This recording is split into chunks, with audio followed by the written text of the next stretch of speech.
오늘은 30회를 시작해 보도록 하겠습니다. 오늘의 주제는 4차원, 5차원의 연계와 지저세계에 관한 이야기를 해보도록 하겠습니다.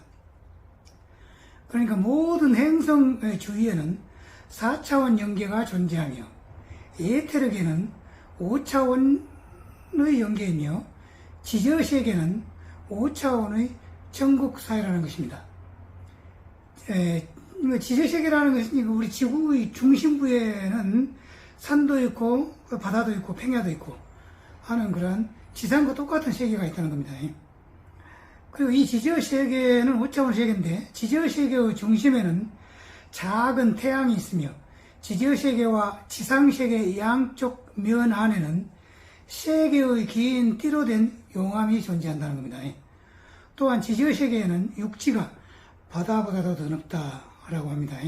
오늘 이제 그런 것에 관해서 한번 알아보도록 하겠습니다. 우선 5차원과 그 이상의 연계에 관해서 한번 생각해 봅시다. 지금까지 언급했던 연계는 4차원의 연계로서 즉 천국계와 지옥계가 있는 4차원 연계죠.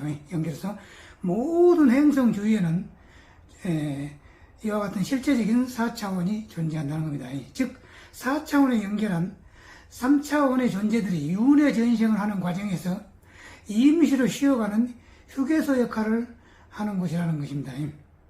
그러나 3차원 인간들의 눈에는 보이지 않는 비물질의 세계는 4차원만 있는 것이 아니고 5차원, 6차원, 7차원 그렇게 계속 올라간다는 겁니다. 현재 지구는 약 12차원이라고 하죠. 12차원. 근데 각 차원마다 또 부수적인 차원도 있을 수가 있다는 겁니다. 그러니까 수십 차원이 될 수 있다는 겁니다. 그래서 방금 말한 그 5차원, 6차원, 7차원 그 차원에 관한 것은 채널링 메시지를 통하여 우리에게 우주에 관한 시원한 내용을 전달한 미카엘 대천사의 메시지가 있습니다. 미카엘 대천사의 메시지. 그리고 이제 책도 있는데요. 미카엘 대천사의 메시지와 예언이라는 책이 여기 있습니다. 이것이 이제 그 책입니다. 그 책이 있는데요.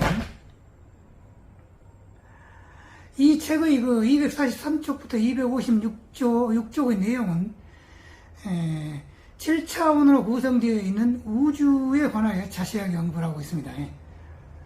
각각의 차원 또한 몇 개의 세부적인 차원으로 구성되어 있다고 하니까 우리 우주는 여러 차원으로 많은 차원으로 구성되어 있는 다차원 우주라고 할 수가 있습니다. 그러면 앞에서 언급했던 4차원의 천국과 지옥의 아스트랄계를 넘어서 5차원의 에테르계가 있다는 것인데요. 우리의 지구가 앞으로 가야 할 단계가 바로 에테르계라는 겁니다.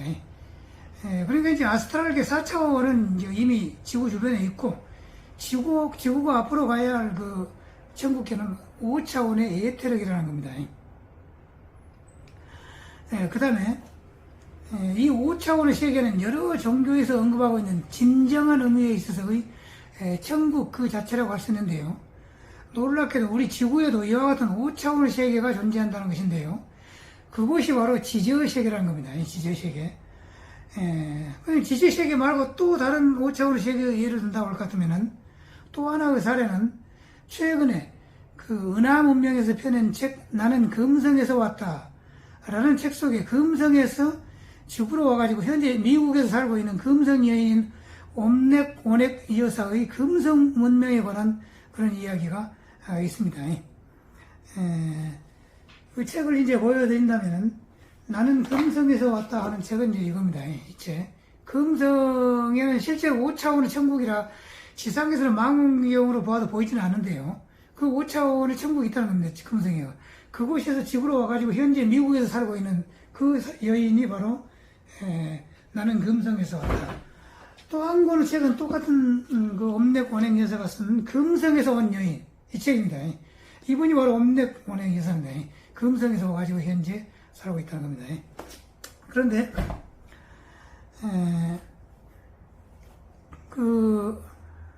이 두 가지 아까 말한 그 지저세계하고 또 이 금성 문명 5차원 이 두 가지 문명에 대해서 지금부터 이제 이야기를 해보겠습니다. 과거 제가 블로그에 올렸던 것인데 현재는 그 블로그를 지워버렸습니다. 그래서 이제 그 내용을 본다면은 과거에 제가 썼던 이제 내용입니다. 이 지지의 세계에 관해서도 정보 양이 매우 많기 때문에 오늘은 간단히 소개하는 정도로 이야기를 하지요. 이 지지의 세계는 역시 뛰어난 UFO 연구가인 박찬호님이 일찍이 1997년도에 쓴 책 UFO 한반도 프로젝트라는 책에서 자세하게 설명했던 것인데요. 저는 UFO에 관하여 관심이 많았기 때문에 당연히 그 책을 읽었으나 그 당시에는 이 지저 문명에 대해서는 과거 전설이나 신화 정도를 생각했지 실제로 존재하리라고는 꿈에도 생각할 수가 없었습니다. 아마도 현대 물리학에 의한 고정관념에 사로잡혀서 그랬을 것이라고 그렇게 추정을 하고 있습니다. 네.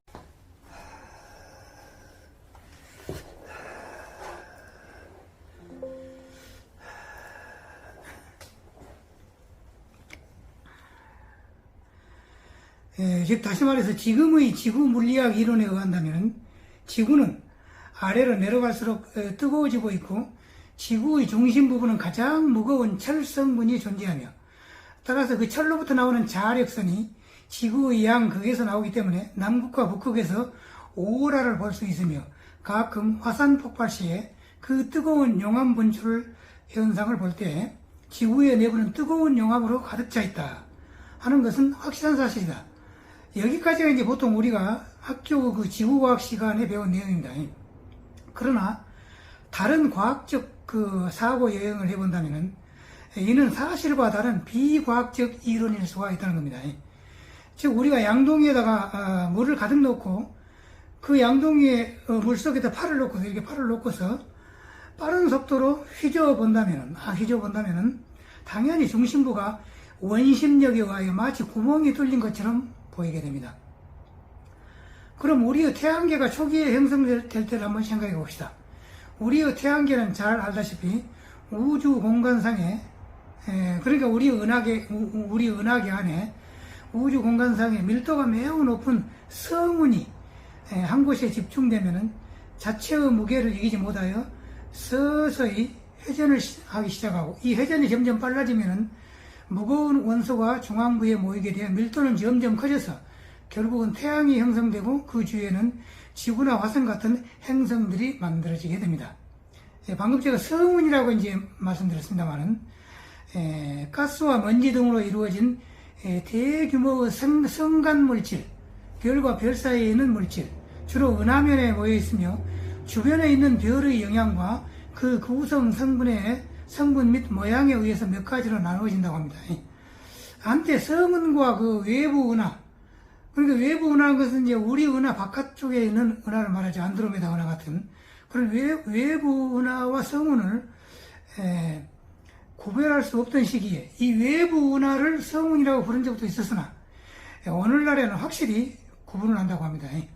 그래서 성운은 은하계 안에뿐만 아니라 외부 은하에서도 많이 관측되고 있다는 것입니다. 우리 은하계에 있는 그 유명한 성운의 예를 들어보라 그런다면 말머리 성운, 말의 머리같이 까맣게 보이는 성운, 혹은 장미 성운, 그런 성운이 있죠. 이때 우리의 지구의 형성 과정은 아까 사고 실험을 통해서 알았던 그 양동이와 유사한 이치로서 지구 내부는 빠른 속도에 의한 원심력에 의하여 중심이 텅 빈 동굴이죠. 공동이 생기는 것은 너무나 당연한 과학적 원리라 하겠습니다. 방금 제가 원심력이라고 했습니다만 그 원심력이라는 것은 물체가 회전할 때 그 힘이 밖으로 미치는 그런 그 힘을 말하는데 양동이에 물을 넣고서 손잡이를 잡고서 이렇게 빠르게 양동이를 위로 공중으로 돌린다고 했을 때 물이 쏟아지지 않는 것은 바로 이 원심력의 작용에 의한 것이다 하는 것이죠. 이때 텅 빈 공간 중심부에는 그러니까 이제 아까 지구가 처음으로 이제 형성될 때 막 회전하고 있습니다. 지금 지구가. 그럴 때 텅 빈 공간의 중심부에는 사방에서 끌어다니는 힘이 동일할 것이니까 마치 태양이 만들어지는 초기 때처럼 이 중심부에 태양과 같은 작은 그 태양이 둥근 원형으로 존재하며 태양과 똑같이 빛을 발하고 있다. 이렇게 생각할 수가 있죠, 우리가. 또한 공동이 형성될 때, 그러니까 실제로 지금 지절색으로 가보면은 중심부에는 태양과 같이 작은 태양이 있다는 겁니다, 지금. 그래서, 또한 공동이 형성될 때 공기가 공동 쪽의 그 표면 속으로, 그러니까 이 지저세계입니다. 지금 공동 지저세계입니다. 근데 지저세계의 표면 속에, 그 속으로 공기가 침투해가지고 여러 곳에 또 다른 작은 공동이, 작은 동굴이 생긴다고 생각할 수가 있습니다. 작다고 하더라도 그 크기는 가로가 수십 킬로, 세로가 수백 킬로, 뭐 그런 식의 그 공동이 되겠죠. 그리고 당연히 이 지구의 내부는 우리의 우리가 살고 있는 이 지표면과 똑같이 육지와 바다가 있을 것으로 생각할 수가 있습니다. 여기까지 저의 그 사고 여행에 수긍이 가시는지 모르겠습니다. 하여튼 우리의 고정관념과 일반 상식을 뛰어넘어가지고 자유로운 발상을 한다면은, 이와 같은 내용은 충분히 우리가 긍정할 수가 있다고 생각합니다. 이 그림은 미국의 마샬 B. 가드너 님이 1920년에 그 연구 결과를 쓴 책, 지구 내부로 가다 라는 그 책에서 설명하고 있는 그림이라는 것입니다. 그리고 방금 제가 그 북극과 남극에서 나오는 그 자렉선의 그림을 오라라고 했는데, 오라가 아니고 오로라입니다. 오로라. AURORA. 오로라. 그리고 이제 사람이나 동물의 몸에서 나오는 빛, 그것은 오라라고 하죠. 그 오로라와 오라를 구분을 해주기 바랍니다. 그 다음에 다음 그림은 이 지구 내부의 모양을 보다 상세하게 나타낸 것으로서 박찬호 님이 편역한 실존한 신비의 지저 문명 텔로스라는 책의 97쪽에 나오는 내용입니다. 나오는 내용인데, 이제 그 책을 본다면은, 지난번에도 제가 이것을 한번 보여드렸습니다만, 이 책을 실존하는 신비의 지저 문명 텔로스요. 97쪽에 보면 이제 이 그림이 나와 있습니다. 이 그림이야말로 지저 세계를 그대로 그린 그림이라고 합니다. 이것이 실제의 그 지저 세계를 대단하죠. 속이 텅 비었죠. 그러니까 그래서 그 이 책 333쪽에는 지저 세계를 실제로 다녀왔던 노르웨이 사람이었던 올랍 얀센 1811년도에 태어났다고 합니다. 올랍 얀센이 말했던 내용이 쓰여져 있는데, 그 내용은 지구의 속과 바깥의 지각 두께는 약 480km라는 것입니다. 그러니까 지저세계 표면과 이 지표면, 우리가 살고 있는 이 지표면 그 사이에 있는 두께가 어느 정도냐? 480km라는 겁니다. 480km.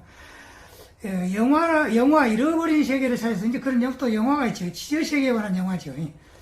잃어버린 세계를 사이에서를 보면은 주인공 세 사람이 사화산 분출 구멍을 통하여 지저세계로 떨어지는 장면, 세 사람이 이제 그 사화산 표면이 이제 표면에서 갑자기 그냥 그 표면이 꺼져가지고 이제 지저세계로 떨어지는데 세 사람이, 그럴 때 떨어지면서 세 사람이 이제 대화를 나누는 장면이 나옵니다. 나오는데 이때 어린 소년이 그 이제 어른에게 몇 킬로미터나 되느냐, 우리가 떨어지는 이 두께가 몇 킬로미터 됩니까? 하고 그렇게 물어보니까 수천 마일이라고 그렇게 대답을 합니다, 어른이.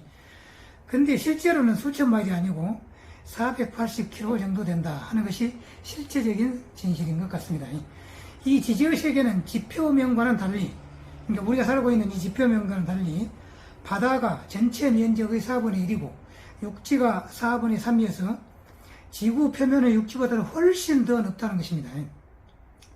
또한 그 위의 그림에서 볼 수 있듯이 지구 곳곳에 공동, 말하자면 동굴이죠. 공동이 존재하고,